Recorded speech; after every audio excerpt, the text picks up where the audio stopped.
કંપનીના સંગે દૂધમાં પાણી ભેળવી ભ્રષ્ટાચાર કરી પોતાના છાપરાના ઘરને બંગલા બનાવ્યા છે। આ વાત અમે નહીં, લાલજી દેસાઈએ કરી છે। નમસ્કાર, હું છું મમલ। તો આવો સાંભળીએ વધુમાં લાલજી દેસાઈએ શું કહ્યું છે। અહીંયા જોઈ મને બરાબર 2013નું વર્ષ માંડલ બેચરાજી સર આંદોલન યાદ આવે છે। ભાઈ પ્રવીણ વણોલ અહીંયા છે। ગામો ગામથી લોકો ટ્રેક્ટરો લઈને ઉમટી પડતા હતા, એમ તમે આજે ઉમટી પડ્યા છો। માગવાથી તો ભીખ મળે, લડીએ તો અધિકાર મળે, અને તમે લડવાનો રસ્તો નક્કી કર્યો છે, એ માટે તમને સૌને 100 સલામ સાથીઓ। નાનપણથી ઢોરાની વચ્ચે મોટો થયો છું। જાણે જન્મ થયો પછી નથી કહેતા કે આપણે સીધા આગળ ભેંસું બાંધેલી હોય તો 9 વર્ષે દોતા શીખ્યો તો આજે હું 101 જેટલી ગાયો ભેંસો રાખું છું। મને ખબર પડે છે કેટલી વિહો થાય છે। એટલે હું આજ કોઈ રાજકીય નેતા તરીકે નહીં, પણ એક પશુપાલક તરીકે એ પશુપાલકની જે વેદના છે અને આપણી હારે જે રમત થાય છે, રમત વિશેની વાત મારે તમારી વચ્ચે કરવી છે। આ તમને બધાને જે ક્ષેત્રે છે, ડેરીનું નામ ઉત્તમ છે। હવે આ ઉત્તમનો અર્થ જ આપણે બદલી નાખવો પડે। ઉત્તમ એટલે નકામું એવું તો કહેવાય નહીં, પણ આમ તો આ ઉત્તમ બિલકુલ ઉત્તમ નથી। એ ડેરીનું નામ, એના ચેરમેન, આજે મારે જાહેર મંચ ઉપરથી એ કહેવું છે કે એમણે દહેગામ તાલુકાના તમારા 60,000 લીટર દૂધના મુદ્દે એમણે જે તમારી આને રમત કરી છે, એ રમતનો જવાબ જે છે આપણે આપવો પડશે।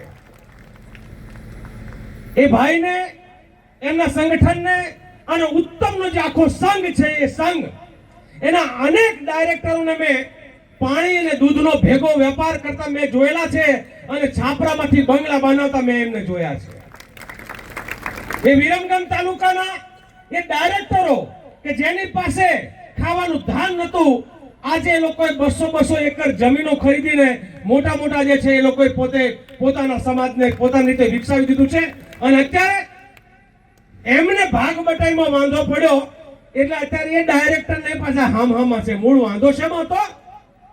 તમે દૂધ પેદા કરો, તમે છાણવા સીધું કરો, તમે અડધી રાતે જાગો, અને તમે જે પ્રકારે એ રાત દિવસની કાળી મજૂરી કરીને જે દૂધ પેદા કરો, એ દૂધની મલાઈ ખાઈ જનારા વચ્ચે કોણે કેટલી મલાઈ ખાધી એનો ઝઘડો થયો, અને એના લીધે વિરમગામ તાલુકાની અનેક મંડળીઓ બંધ થઈ ગઈ, કારણ કે હામહામી પોલ ખોલવા માંડ્યા હતા। મારે ગામના નામ જાહેર નથી કરવા, હું એક ડાયરેક્ટરોને નામથી ઓળખું છું કે એ ડાયરેક્ટરોએ પોતે, અને આ મોહન રઈજી ઉત્તમ ડેરીના ચેરમેન જે છે, એમણે દૂધનો નહીં પણ દૂધમાં પાણીનો અને ભેળસેળ વાળા દૂધનો વેપાર કરી અને આખી ઉત્તમ ડેરીને તળિયે બેહાડી દીધી। તમને ભાવ, અરે ભાઈ, ઉત્તમમાં રહેવામાં કોઈ વાંધો નતો, તમે ભાવ આપ્યા હોત તો, તમે ભાવ આપ્યા હોત, જે બનાસ આપે છે, સાગર આપે છે, તમે પૂરતા ભાવ આપ્યા હોત, અહીં તો ઉત્તમ હોત કે ના ઉત્તમ હોત એનાથી ફેર નથી પડતો। ખેડૂતને, પશુપાલકને ફરક શેનાથી પડે છે? દૂધના ભાવ વધારો, દૂધનો સંઘ દ્વારા મળતી ડોક્ટરોની સેવા, એના ખાનદાનના ભાવ, આ બધામાં ફરક પડે છે। હલકા પ્રકારનું ખાનદાન એ ઉત્તમ ડેરીના અંદર પકડાવી દેવામાં આવે અને તમારું દૂધ જે છે પાણીના ભાવે લઈ જાય, એ કેવી રીતે ચાલે?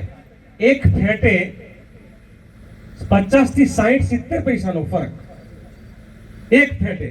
આપણું 6 ફેટનું દૂધ હોય, 7 ફેટનું દૂધ હોય, કોઈકનું 5 ફેટનું દૂધ હોય, એટલે આપણે લીટરે 3.5-4 રૂપિયાથી લઈ અને અમુકને તો 7-8 રૂપિયા સુધી એના એ લીટરે ઓછા થાય, તો રોજના કેટલા રૂપિયા થાય, અને રૂપિયા કોણ ખાઈ જાય?